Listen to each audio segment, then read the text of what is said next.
When I was laying down in a tent at age 17 and almost died of strychnine cyanide poisoning, I remember saying to myself, if I live, I want to do something more important and more meaningful with my life than this.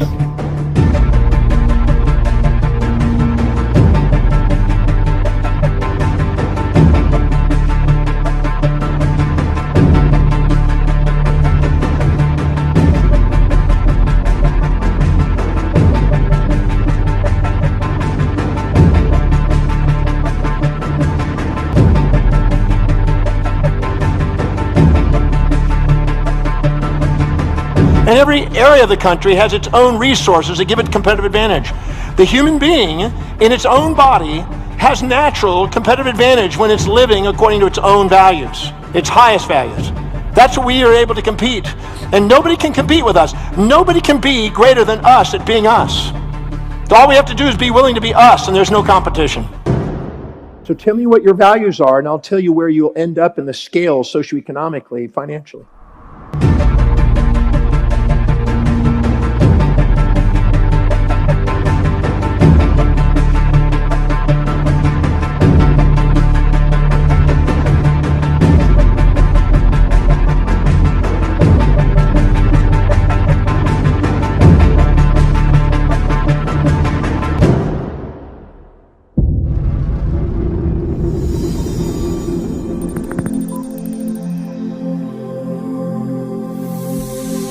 Hello one and all, this is Tanishri Agrawal.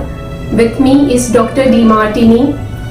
Now let me tell you first how I came to know about Dr. DeMartini and why I am taking his interview today. So firstly, I watched him in a movie Secret, okay, and that time I felt that he has some really good message to pass to the world. After watching that Secret movie, then I went through certain YouTube videos of him and it inspired me a lot, and lot of things I learned which traditionally in our normal life we don't learn. So that intrigued me a more, and then after that I went through his website, and when I went through his website I understood what all the work he is doing in the world and how it can be useful in each person's life, no matter what, where they are currently in their life. And after that, I read his few books. One of them is The Value Factor. Second, I listened to his book on Audible, The Gratitude Effect. That is one of the best book I would recommend. And then my dream was to interview him, and today it has been fulfilled, so I am really grateful for that. Thanks a lot for that. Thank you. And first of all, please your autograph.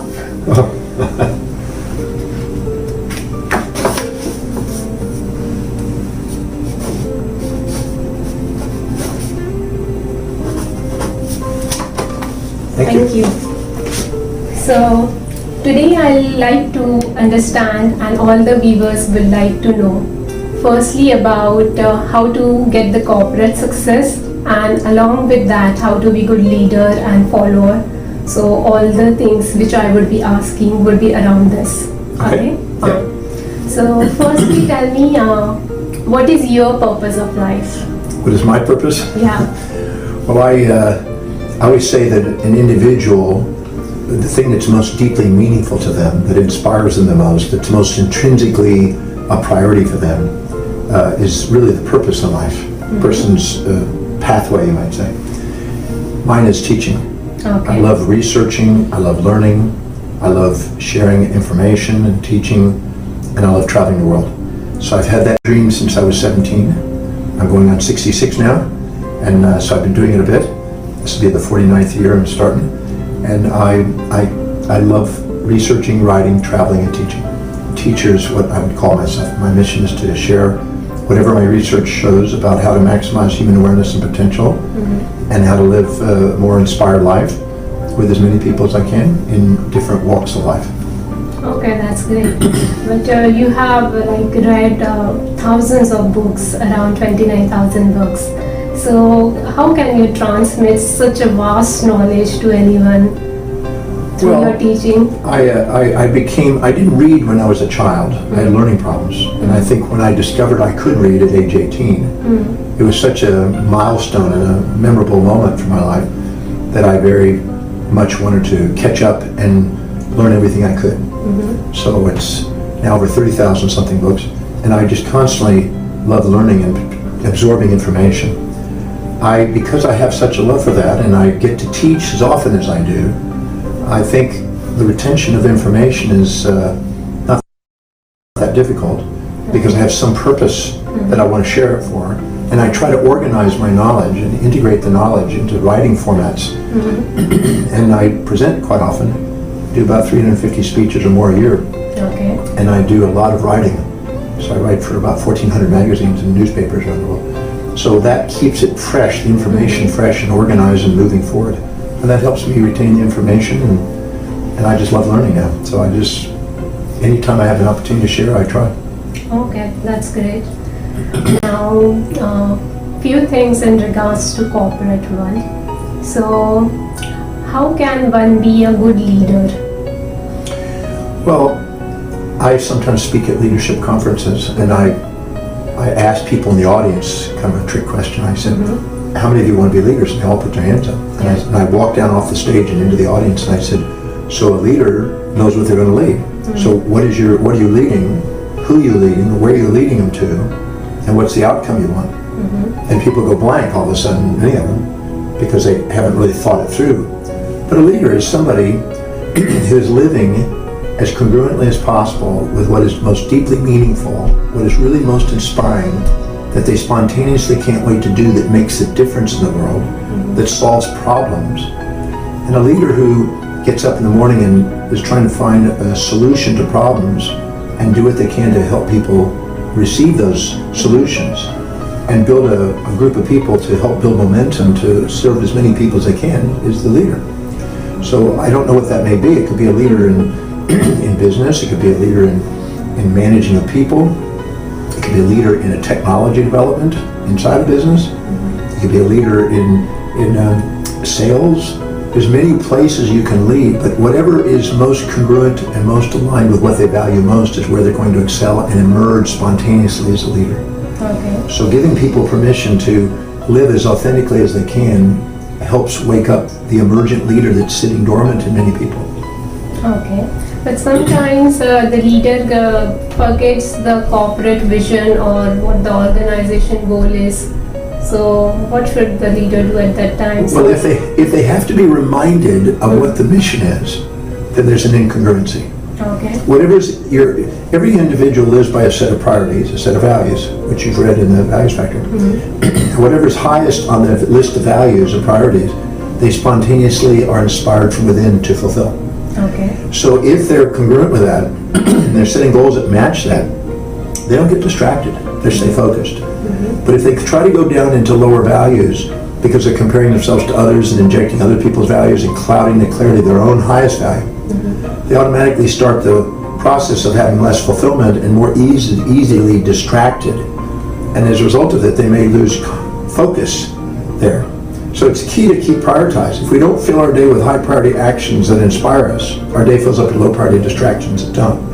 And a leader is one who stays focused because it's congruent with what they value most spontaneously, and they love doing it, and so they don't need to get distracted. There's nothing to distract them because it's too important for them to do what they're doing. And they automatically exemplify what's possible because of that congruency and integrity, and they draw and magnetize people around them because everybody wants to live authentically. So a real leader is somebody who's living authentically according to what they really value, that makes the difference that is most meaningful to their life. Okay, so now let me know that you being a male person, you can understand male psychology as well, great. So certain times the male people as well face the sexual harassment at the workplace. So what should they do for it, and what can be the solution for them? Which, so the person who's being accused of it or the people that are experiencing it? The one who is experiencing it. Well, if they're working in a company where the leader of some form is being that disrespectful and not respecting them, and it's sincerely a sexual harassment, then they would probably report it, and they'd probably consider going somewhere else, or it depends. If they thought that there was a way that they could report it and have that individual removed, then that would be fine. If they thought that that's the owner and they're not going to change, they might just move on and find a job that's more meaningful to them that doesn't have that, and maybe report it. They want to make sure that they're not unconsciously participating and misleading people, because I've actually seen those cases too, that are misleading to the male, and then having it where they're responding to what cues that they are misleading. So you want to make sure that they're not participating, and then if they are sincerely having that experience, maybe they report it, and maybe what they do is move on to a job that's got more respect for them. Because if they're around somebody that's not focused on the job and they're focused on distractions like that, then that may be not the place to be working, because you're not going to maximize your potential there. But if you're in a situation where you're around that, it's easy to say thank you, but no thank you, and move somewhere else. That's the best way to do it. If you're not feeling respected in a relationship, you go somewhere else. Right. I always say people migrate through society from where they're least respected to most respected, least appreciated to most appreciated. So if you're not feeling appreciated and you're not feeling respected, go on somewhere else. Let people know that that's happening, report them, and go on. So you mean to say, like in terms of employee motivation, respect is one of the important factors? Well, I would say respect is a combination of praise and reprimand. You have to give people a feedback that's integral. The things that they're doing, you want to let them know that you admire and appreciating, and things that are not, you need to let them know. They need both the support and the challenge to maximally grow. Okay. So a respectful communication gives both. More of a disrespectful might be crossing the line when it comes to intimacies and things, and that if that's the case and you feel that that's not respecting your intellectual talents or your skills at work, and you're being seen as an object, then that would not be respectful. So you say, I choose not to work in that environment. You might give them notice and say, if you can stop that, then fine. If not, then I'll have to move somewhere else. Okay, that's great. Now, next I would like to know that at times, again, when you are working with a lot of people in your team, certain people would not like you to outgrow them. Okay, like if just for example, you are so well dressed and everything, but if you go a very extra well dressed in office, and if the other people are not of that kind, so they would maybe make fun of it, or but that person would not be able to be a leader. So what should the person do in such scenario? Well, I don't believe that it's really anything on the outside that determines the destiny. It's perceptions, decisions, and actions. So what people say about you is not what matters. I always say if somebody's criticizing you or trying to bring you down or whatever, I immediately look at where I'm addicted to where somebody's praising me, and I look at where I'm infatuated with its opposite, and I'm drawing that into my life, and it's trying to get me centered. And that way I don't let myself get distracted by support or challenge, praise or reprimand. I just keep focused on the chief aim. I always say that let neither credit nor blame interfere with the chief aim. And so it's not what goes on out the outside. If you want to use those as excuses, well then you'll give them power. It's a matter of you staying focused on it, and know to be great is to be misunderstood. And if people do something great and they stand out and people are jealous of it, that doesn't mean that you can't continue to do what you're doing and do something for the sake of the company. Your objective in a company, for instance, is to maximize the service to people and the return on investments. So if somebody's jealous of that because you're high performing, you can't let that distract you, but you can appreciate those individuals and let them know that they play a role in your achievements, and encourage and inspire them and become a leader on that, and try your best to encourage them upward instead of actually letting them try to discourage you downward. Because if you do that, everybody moves up in standards. If not, they're trying to get you down to their standard because they feel intimidated. And sometimes somebody who excels in a business drives out people who are not producing. And if so, then the standard goes up and it helps the business. So I wouldn't let somebody's opinion of me interfere with my contribution and focus and purpose in the business. Because you're going to have people that are going to like you and dislike you in your business sometimes. It's just part of the game. You can't let those distract you. Okay, so what I understood from you at this thing is that define your own standards. It doesn't matter what's going on outside, what's going on inside. When I was in school, professional school, I really wanted to know the material. And a lot of students were there to pass the test. And the teacher one time gave me a test in neurology, for instance. And I had read about 50 books on neurology, preparing for this. And I had speed reading capacity, so I read a lot. When I took the test, I didn't put the answers A, B, C, or D, or E. I put A according to so-and-so, B according to so-and-so, D according to so-and-so, obsolete answer, and I wrote all over the test. When I turned it in, they failed me. And so when I got the score, I went, wait a minute now, you can't fail me. I gave you the quality answers. So I went back to the teacher, the professor, and I brought in all the books in boxes, and I presented it to him. And I said, you know, you're an authority, but you're not any more authority than these people, and these are my references. And I showed him the references, and he didn't know that I had done that. And he thought I was just joking around. And I gave him the actual answers, and at the end of it, he came up to me, and he said, you're placed out of the class. You don't have to take the class. I didn't know you were studying this deeply, and you're actually presenting information that's more advanced than what I'm presenting here. And as a result of it, he was at first failing me, and eventually he gave me the opportunity to teach the class. So he ended up giving me the class to teach eventually. Now when I did that, the students didn't like that, and they thought that you know, I'm excelling and I'm, you know, it undermines the scores and the grading system, and so they used to attack me for that. And then later on, a few years later, they end up being most honorable. So to be great is to be misunderstood, and you're going to have that. And first you're going to get, I think Gandhi said, first you're going to get ridiculed, then you're going to get violently opposed, and eventually what you do becomes self-evident. So you can't let anybody on the outside dictate your mission on the inside. Very true. Okay. And apart from this, what I have understood that all the things in a corporate world equally apply, whether it's male, female, all kind of genders, right? All the things. And but still sometimes this bias is made, which we need to forget. And now there are less women leaders or less females in top positions. So what message you would like to give to all the women? Well, there has been, I believe, historically and traditionally...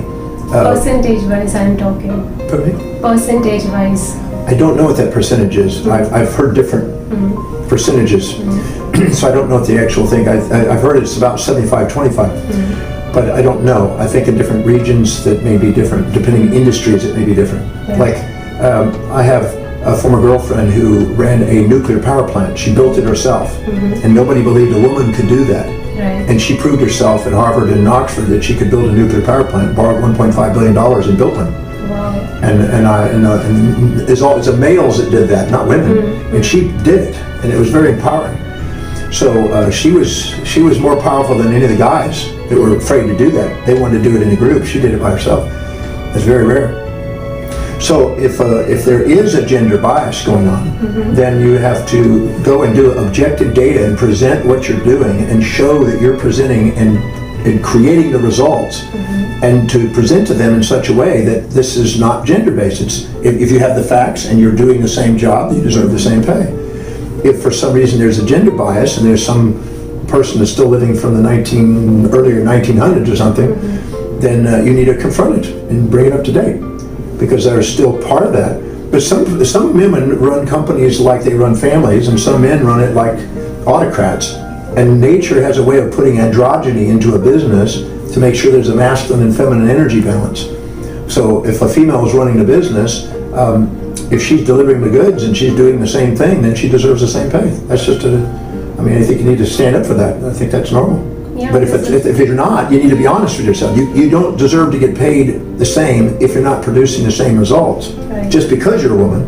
But if you're a woman and you're getting the same results, you deserve equal pay. That's just common sense. A business isn't about gender ultimately, it's about productivity. And so you can't be entitled because of gender, and you can't be slandered because of gender. You have to be able to show objective data to get the results. If you do, you deserve the exact same pay. Okay, yeah, this is one very important point. Like, whatever work you are doing, just present it so people know. Present it objectively. And if they do, they're going to look stupid. doing of gender bias when you've got data there to support it. Yeah. But many times people try to use the gender to take an advantage because of that.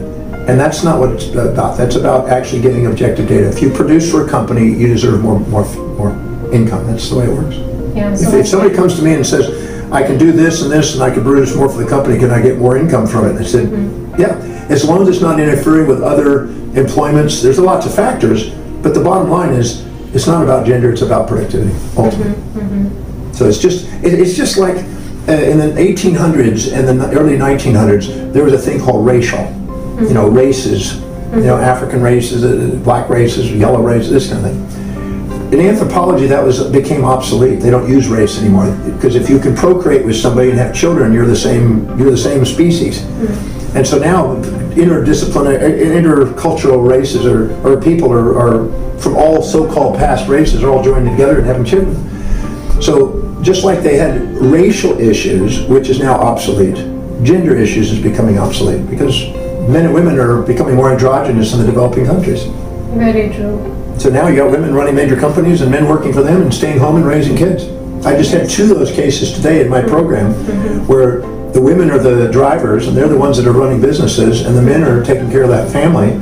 And the roles have been completely reversed from the traditional roles of the 1950s and 40s. Right. And believe it or not, they're actually greater at producing business than the husbands were. So it's not about gender, it's about productivity. Very true. Now, next I would like to know that many times when you do any job for the first time, or many things of course you'll do for the first time sometime in your life, that time you have been ridiculed and people make fun of you. So how to forget that and forgive those people? Well, I wouldn't even judge them. I would just say that, they're having a go at you. Usually when you have an issue about it, people remind you of your own issue.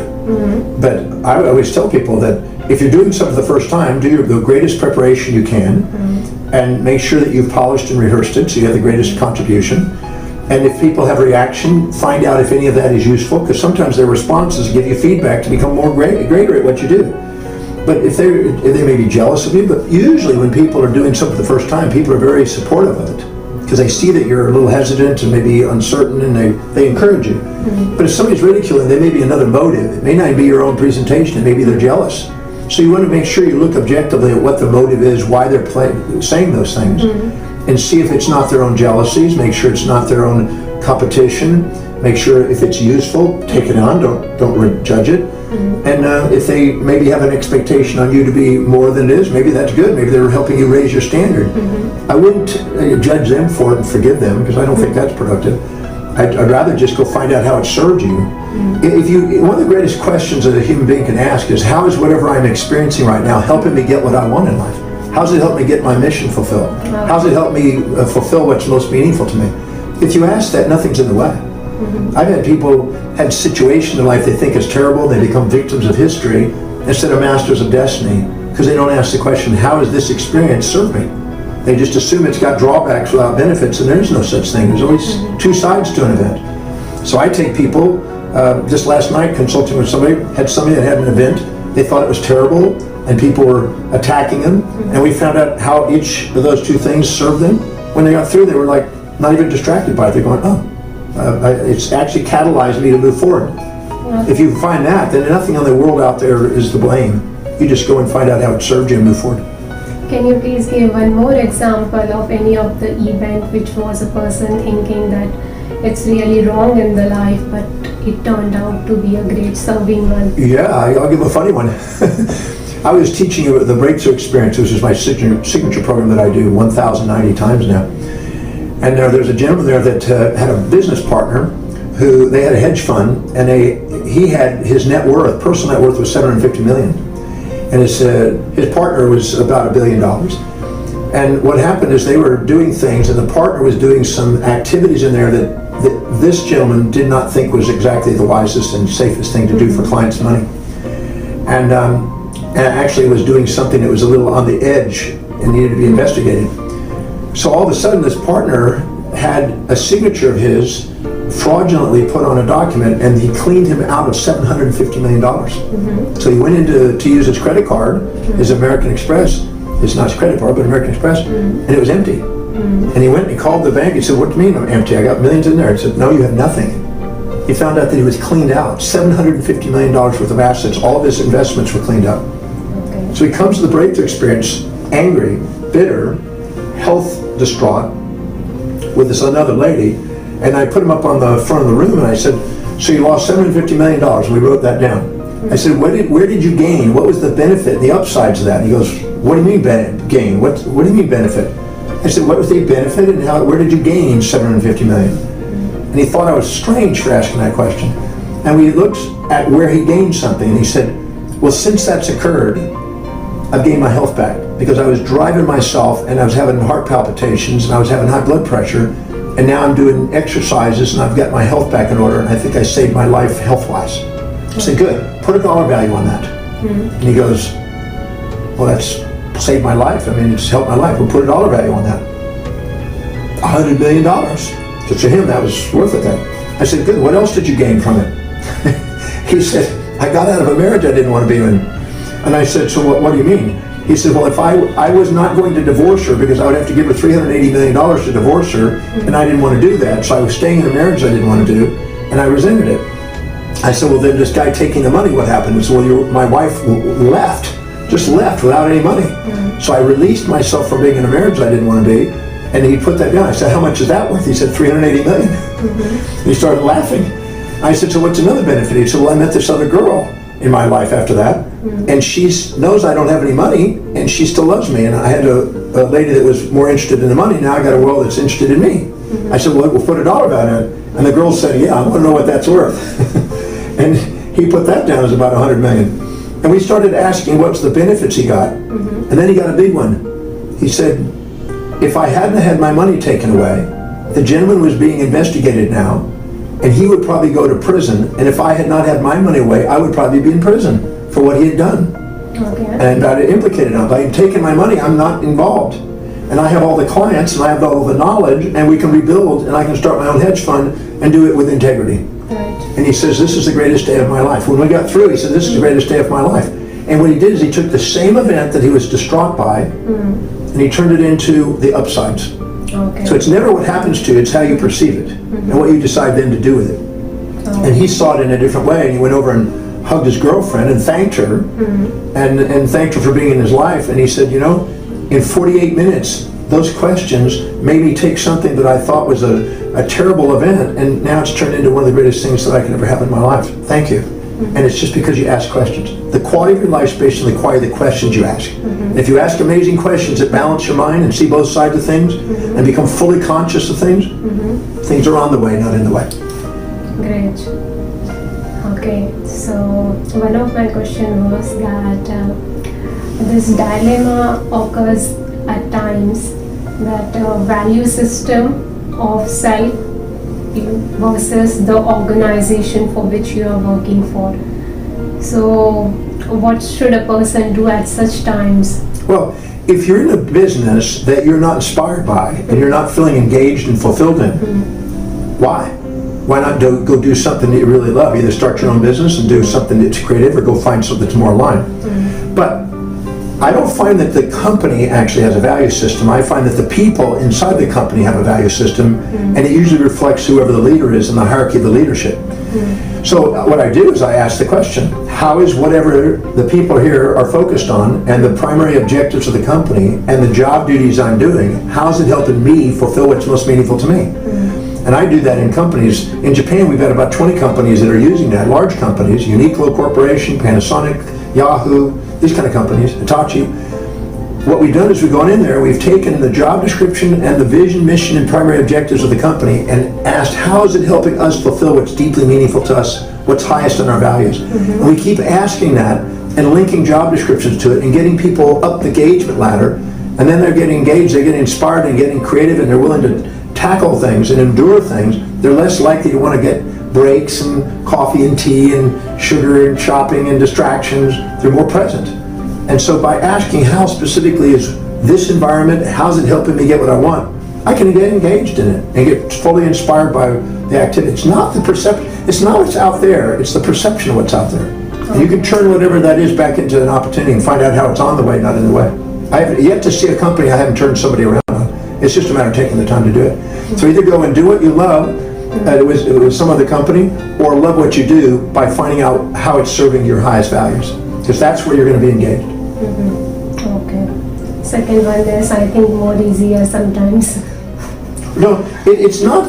It may be difficult if you don't know what you're doing. It may be difficult if you don't want to take the time to do it and want to bitch about it, gripe about it. But if you just take the time and actually do the exercise and finding out how it does, I'm absolutely certain it works. I mean, I've been consulting with people doing this for many years, 41 years, and I'm absolutely certain it's a doable exercise. It's not that hard. It's just holding people accountable to do it. Because people want to run their story to be right instead of actually learn how to master their life and get productive. Okay. But when people are working in such kind of jobs in big organizations, they are working for 300 days. So sometimes... So they're working part-time? No, of course, what will you do in part-time as well? You get your most happiness by the work which you do. Because you're creating there something. If you're doing something you love to do and you're engaged and you can see how it's helping you fulfill your value, you don't think about it. You love working. Working is part of life. Yes. People that just sit there and go, oh, I want to escape, take a break, go to vacation and get into a retirement, they haven't found what they love doing. If Warren Buffett is still cranking it out at 90s almost, and Charlie Munger, same thing. Bill Gates is my age or whatever, and he's still cranking. People who are doing something they love to do, they don't want to escape it. They don't want to work less. They want to do something that serves more. That's a fulfilling thing to make a difference. I ask people around the world, how many of you, one of the most fulfilling things in your life is to do something that makes a contribution to somebody's life and getting fairly exchanged and fairly compensated for it? And everybody says yes about that. So if you're doing a job that's uninspiring, you're going to want to get out. And if you're doing something that's inspiring, you're going to want to get engaged. And it's inspiring to do it. And most of the people I know a guy named Bill Pollack from Drake International. We've had dinner many times, and the guy's working many hours. He loves what he's doing. He doesn't want to get away from it. He wants to do more of it. He wants to serve more people.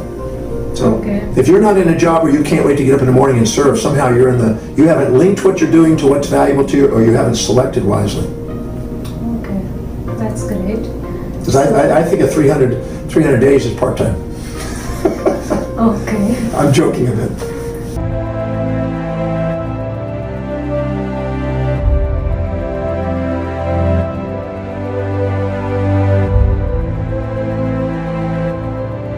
There's no mistake of what's happened in your life.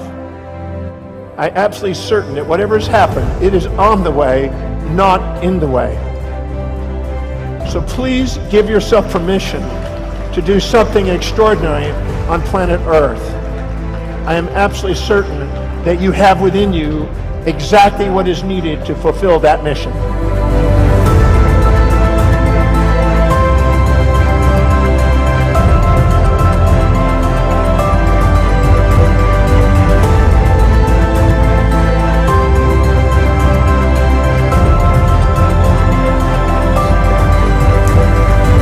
Well, I think that if we, at the end of the day, go through and do an inventory of all the things that we can say thank you for, and document what we were able to accomplish that we set out, or things we got to accomplish that we didn't set out, or things that came into our life that we can truly say thank you for, challenges that we may have had that made us grow and had us make us think, support that we could feel appreciative of, anything we can be appreciative of, do that.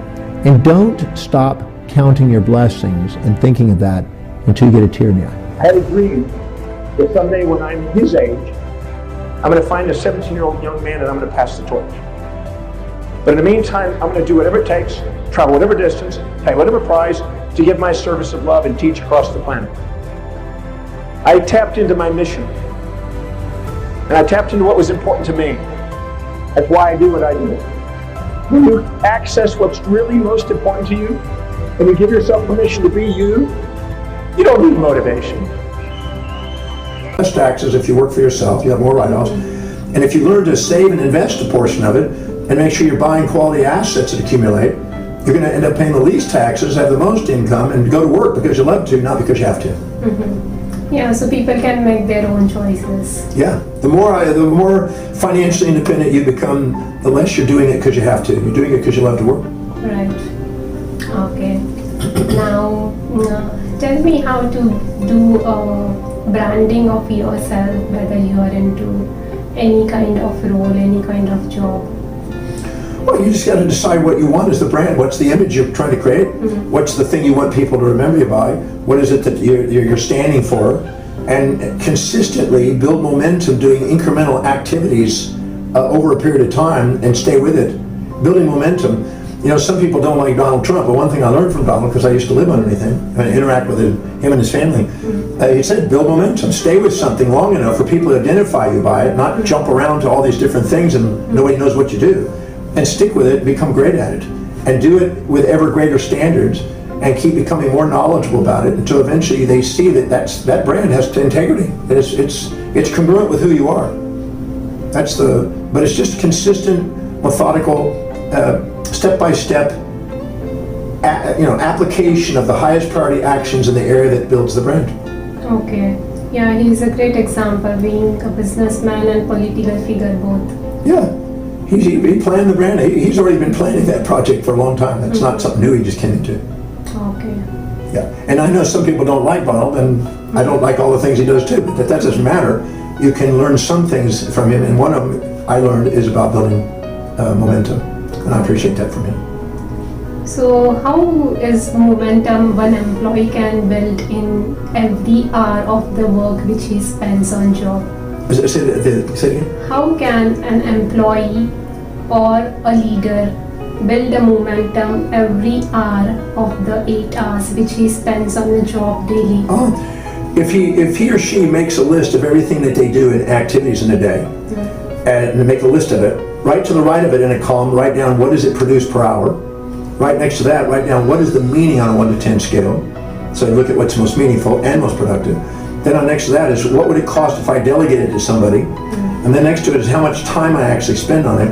And next to it, then prioritize it based on what it produces per hour, what meaning it has, and what is the biggest spread in as far as cost versus what it generates versus what it would cost to get it done. And structure it and constantly make it more efficient and prioritizing more efficient things and delegating more things. You're going to grow as an entrepreneur. You're going to go and produce more profits. You're going to serve more people. It's going to spontaneously grow.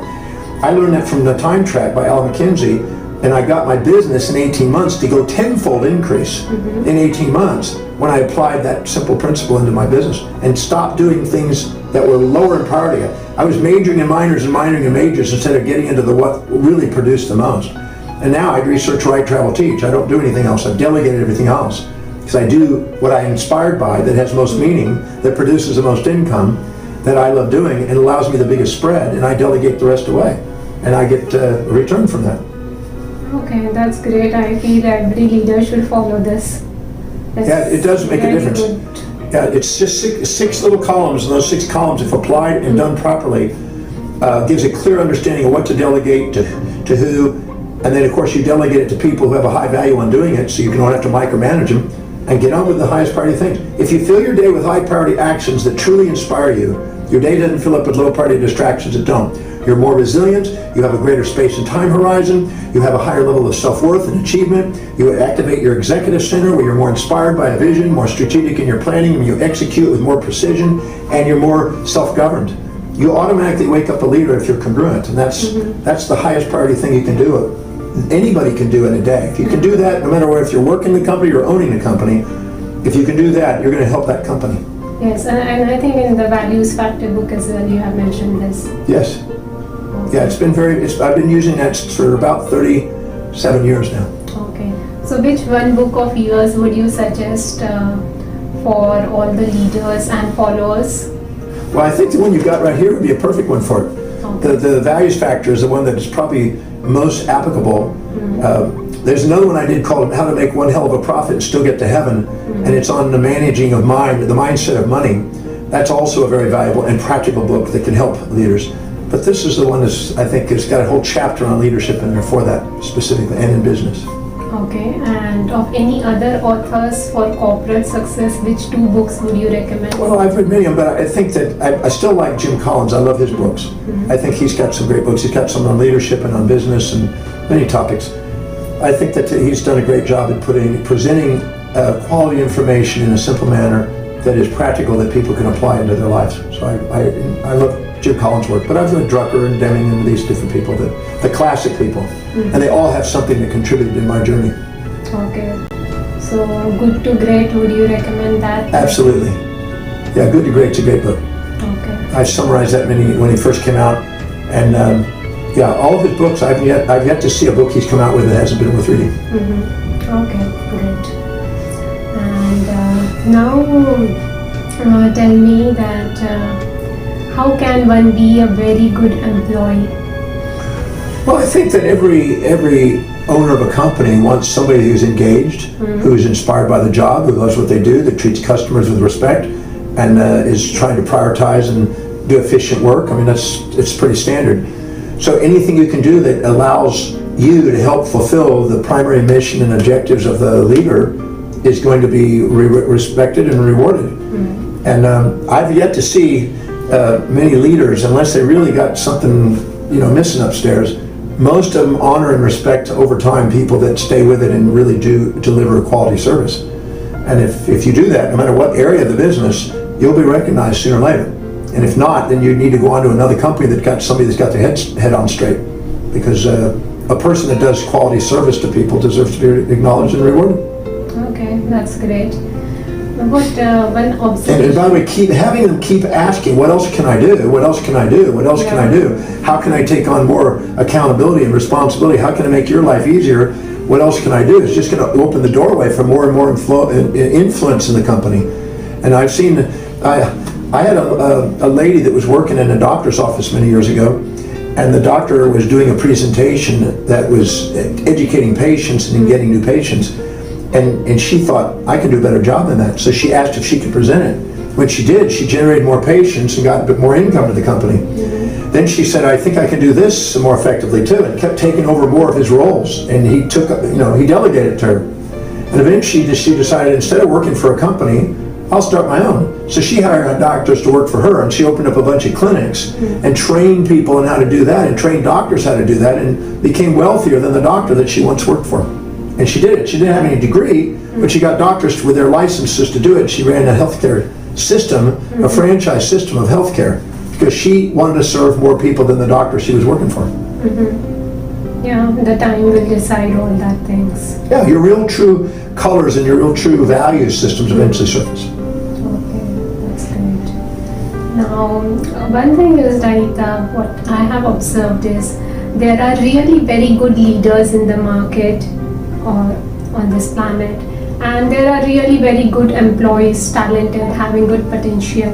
But somehow, most of the time, the good employees and good leaders are not meeting each other, and people are at certain wrong jobs, though there are jobs for them, and where there is a requirement.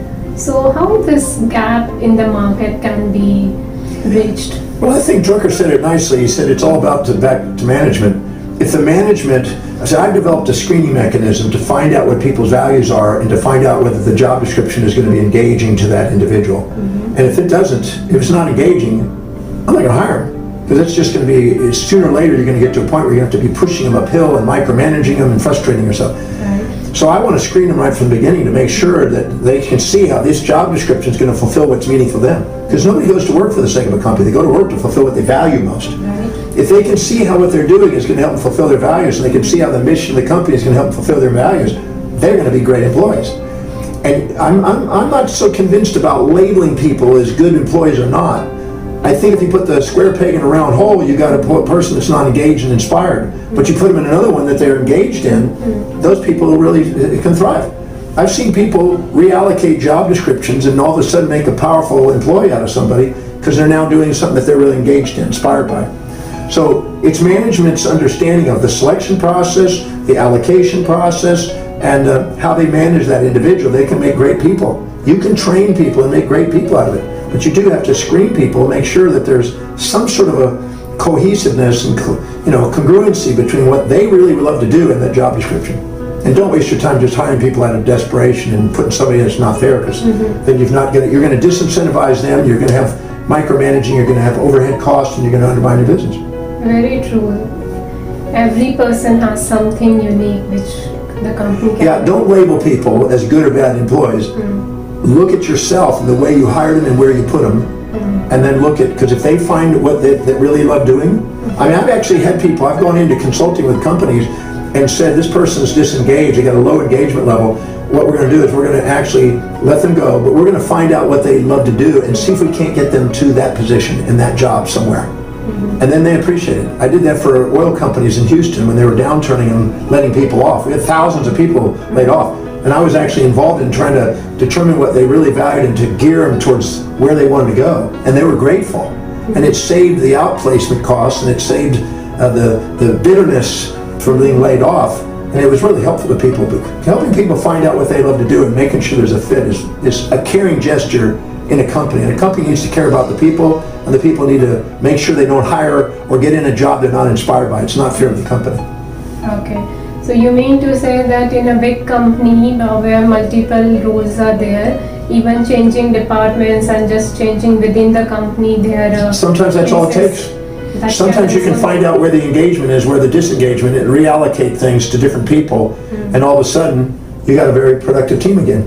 So you want to check that as a possibility, but screening them in the beginning is the first place. But if they've slipped through that crack and they've been hired already and they haven't been properly screened, and then reallocating is an option.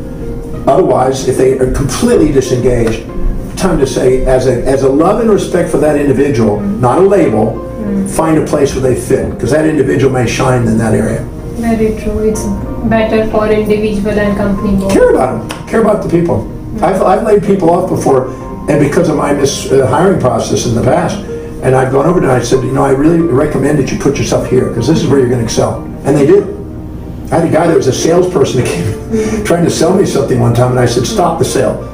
This is the worst presentation I've ever seen. This is not what you want to do. What do you really want to do? He said, I want to be in the restaurant business. I said, then leave here and go to the restaurant business. And 8 years later, I saw him. He had 8 franchise restaurants. So in 8 years, he did that. So he got in the right place. He excelled. But he sucked as a salesperson selling Yellow Page ads. So that wasn't his heart. His heart was in restaurant business. Once he did, he excelled. Oh, that's great. And now there are certain very big organizations having 100,000 people working for them, and sometimes they say that because of such a large group we are managing, certain things are not in our control. So what would you say to those organizations, or how can you add value to those organizations? You mean from the company's perspective or the employee's perspective? From company's perspective, like of course every organization would like to be the best organization in the world. Yeah. Right? Well, they have to be really integral and honest about what's going on in their company, and then look at what the needs are. You can get a needs assessment and find what's actually going on, and then you can have a solution, and you got to be willing to be, in a sense, resilient enough to change. When people are very, very engaged in what they do micro changes over consistently, as Jim Collins says. When they're automatically in a disengaged thing, they hold on to their security, and they basically are more volatile in their perspectives, and they fear the loss of things, and they fear of gain of things, and they resist change. So keeping people engaged is one of the most powerful ways of making adaptations to keep current with what's going on in technology and what's going on in the world in sales. So you have to keep them engaged. So the first place I would go is to look at, try to maximize engagement with these people, because they're adaptable, they're resilient, they'll make changes, they'll be innovative. When people are doing what they love to do, they actually look forward to tackling challenges and innovating genius, creative new ideas. But when they're not doing what they love to do, they do the bare minimum. They want to avoid all challenge, they want a simple life, they want pleasure and vacations, and people that are asking for that are not engaged. When they're people engaged, they love tackling challenges and solving problems and serving people. So maximizing engagement would be the first place. Okay. Fine. So firstly, finding out the cause and then solving that cause through accepting the change. Yeah, it's usually the changes that are there. Sometimes, if you're having to go in there and do a radical change, you're probably going to disrupt things, and sometimes that's there. But that's usually a symptom of not paying attention, being autocratic and not paying attention to the needs of the market, needs of the customers, and needs of the employees over a period of time. And then radical change is the byproduct of that. And you've been too autocratic, you need a radical change, a revolution. Just like if you get a monarch, you get a revolution, like the French Revolution. But if you actually go in there and you're adaptable and constantly changing and you're caring about the people and finding out what their engagements and making sure that you're really truly managing, you can adapt to change pretty quick. Okay, that's great.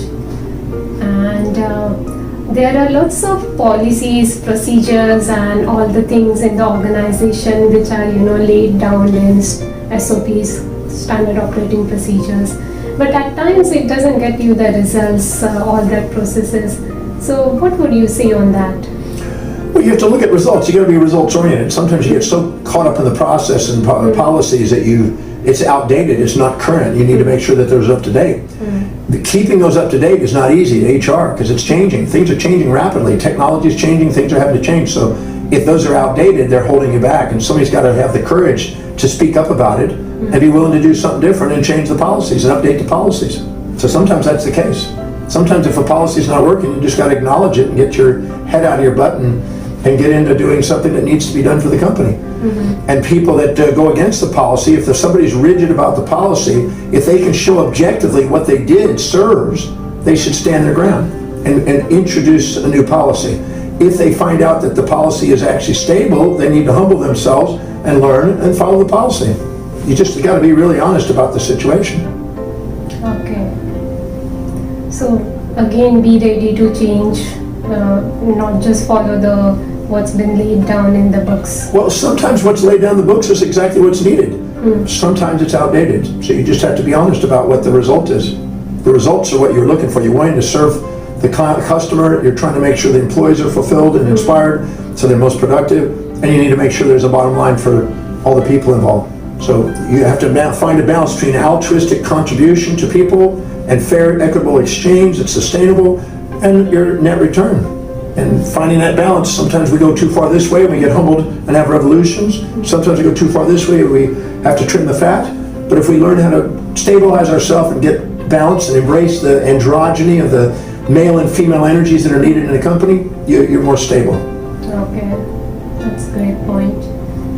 And what are the 3 rituals you would suggest every leader and every follower or employee should follow? The 3 rules? Rituals. Ask yourself on a daily basis, what's the highest priority thing I could be doing that serves the greatest number of people that actually in the most efficient, effective manner? Okay. If you're doing that every day, you're staying at the top priority. Okay. Then what exactly are the true needs of my customer now, the true needs of my employees now, and what are my true needs? And keep current with the values of the people that are actually involved in the business. Okay. Because that could be changing too. The customer could be changing, the employees may need that changes. If there's changes in the overall employment industry, and they're now having different demands because of different technologies, and you're not current with it, you need to keep current with it. So you need to be asking from the customer, the employees, stakeholders, shareholders, everybody who's involved, you need to be thinking, what are their needs, what are their values, because they're all part of the big picture. Okay. Even the families of these people are playing a role. Because if they're not fulfilling it, there's divorce settlements, there's going to be a distraction. So you need to be thinking of family dynamics. That's why you can't have complete patriarchal energy. You got to have the male and female energy systems and respect the value systems that have been traditional. Regardless of male or female doing it, you still got to embrace all of the variables in a company if you want the company to grow. Right. So these 2 habits everyone should follow, that understanding how you are serving, and secondly about your employees and customers. Yeah, and educate the people. Educated people are going to do probably more objective information than people that are just doing a job. You don't want to have people that are just doing a job. You want people that are in love with what they're doing and engaged. They're more likely to want to learn. Things that are high in people's values, they spontaneously want to learn, and they keep up with things. If they're not engaged and not inspired, they don't want to learn and they want to stagnate. And that's automatically going to cost. Okay. So, which is your program which the corporates can follow if they want to know more about whatever we have discussed today? Well, I have a number of programs. I do leadership programs, but the number one program I do that I use for the corporations is the Value Applications Training Program. Okay. On how to develop, how to screen people when you hire them, how to inspire teams. So how to hire by values, how to inspire by values, how to lead by values, how to manage by values. Because if, people, when you're communicating with them, if you're not talking their values, not meeting their needs, they're not engaged. And then how to negotiate and how to sell by values.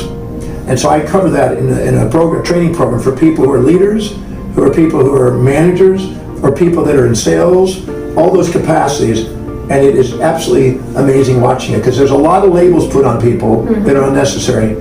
And we have to care enough about the people to help them fulfill what they want if we want to get what we want in life. Okay. That's what the values, that training program helps companies that way. And how much time they have to spend on this program? Well, the actual program is 4 days. Okay. But then the implementation of it is something they start doing. But they practice, it's a practical program where they're practicing all the different skills and tools for those 4 days. Okay. And then they go back into the market and do that. And then what I tell them is the people who are actually, there's somebody in the company that's actually engaged in mastering the work. And they'll come back and maybe some refresh the programs periodically, or bring other people that they need to help them manage that.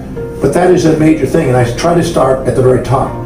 If the leader understands that, if you know exactly who you're going to be delegating things to, or who your team is, and you know exactly what they value, and you know how to communicate the values, and you're making sure that they're engaged in values, you will get a lot more done than if you're trying to autocratically force things down people with your values.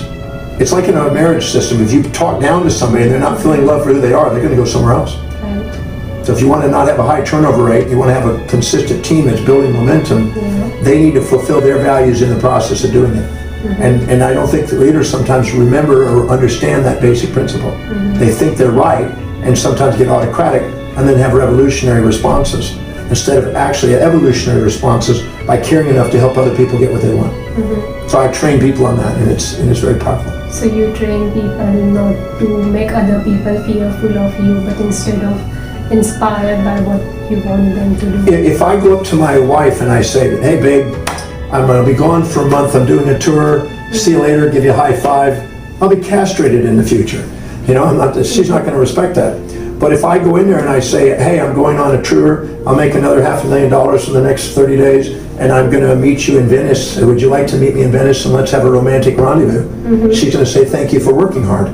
So if I care enough to communicate what I want in terms of what she wants, and there's always a science of how to do it, which is what I trained in the training program, amazing things happen because now she's getting what she wants and I'm free to do what I want. And that's the mastery of that. And every leader must master that if they want to go places. And they got to be able to handle paradoxes. In a company, you're going to have people that are overworkers, underworkers, you're going to have all different types of personalities. You got to be able to handle paradoxes and not get infatuated with one and resent the other and be bipolar, or you're going to create a bipolar company that's going to be fighting against it. You got to learn how to handle paradoxes and honor both sides of behavior to be able to master the work.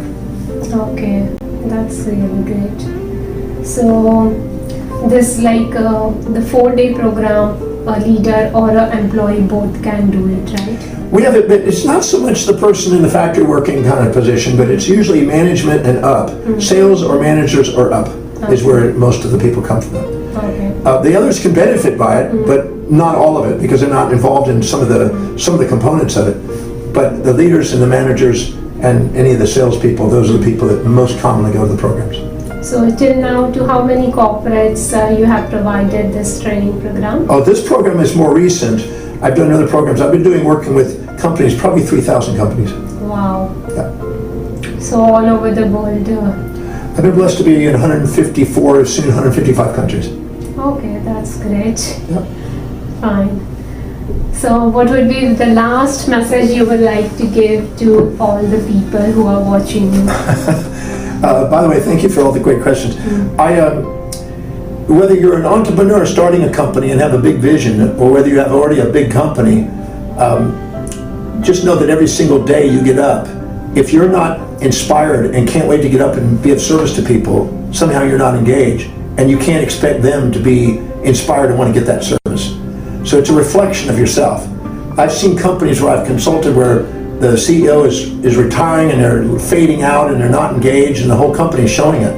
But if you can't wait to get up in the morning and be of service to people, you will build the company. And when you have a big enough reason for doing it, you have a big enough vision for doing it, you won't let anything stop you on the planet. You'll find the solutions. So it's the big why of why you're doing it that really matters.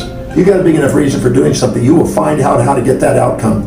And that's the key, to do something you're so inspired to do that you don't want anything on the planet to stop you from it. Because there's nothing on the planet that can stop a person who's really got an immortal vision that they're inspired by. So stick to that. Go by the highest priorities in your life.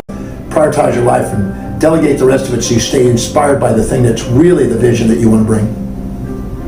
Thanks a lot. Thanks, it's been really inspiring interview for me. Personally, I have learned a lot, and I'm sure all the viewers will also love all the important points which you have mentioned. Oh, thank you. And thanks a lot for your time. Yes, thank you. Appreciate it. And thanks to all of you for watching us, and I hope you will make a note of all the things which you have liked. And thanks to Hindi Khabar for supporting in this work. Thank you. And I started hitchhiking and traveling, a vagabond, a surfer, until I was 17 years old after making it to Hawaii, where I nearly died. And right after nearly dying, luckily a lady found me in my tent or I wouldn't be here. And she led me to a little health food store, and that little health food store led me to a little class. I never attended a class. But that one night, one man shared one message at a class that made me believe that I could someday be intelligent. That night I made a decision that I wanted to be a teacher. That night I had a dream that someday when I'm his age, I'm going to find a 17-year-old young man and I'm going to pass the torch. But in the meantime, I'm going to do whatever it takes, travel whatever distance, pay whatever price, to give my service of love and teach across the planet. I tapped into my mission. And I tapped into what was important to me. That's why I do what I do. When you access what's really most important to you, and you give yourself permission to be you, you don't need motivation. You don't need gimmicks. Because the real you has a desire to make a mark in history. The real you has a desire to make a difference. The real you has a desire to be authentic. You want to be loved and appreciated for who you are, not somebody else's expectation. The real you is already wealthy. You're not missing anything. It's just in a form you haven't honored because you keep comparing it to other people. The real you has wealth. And the moment you realize you have wealth, you can transform it into this type of wealth we're talking about here on the stage today. My time is up. Thank you.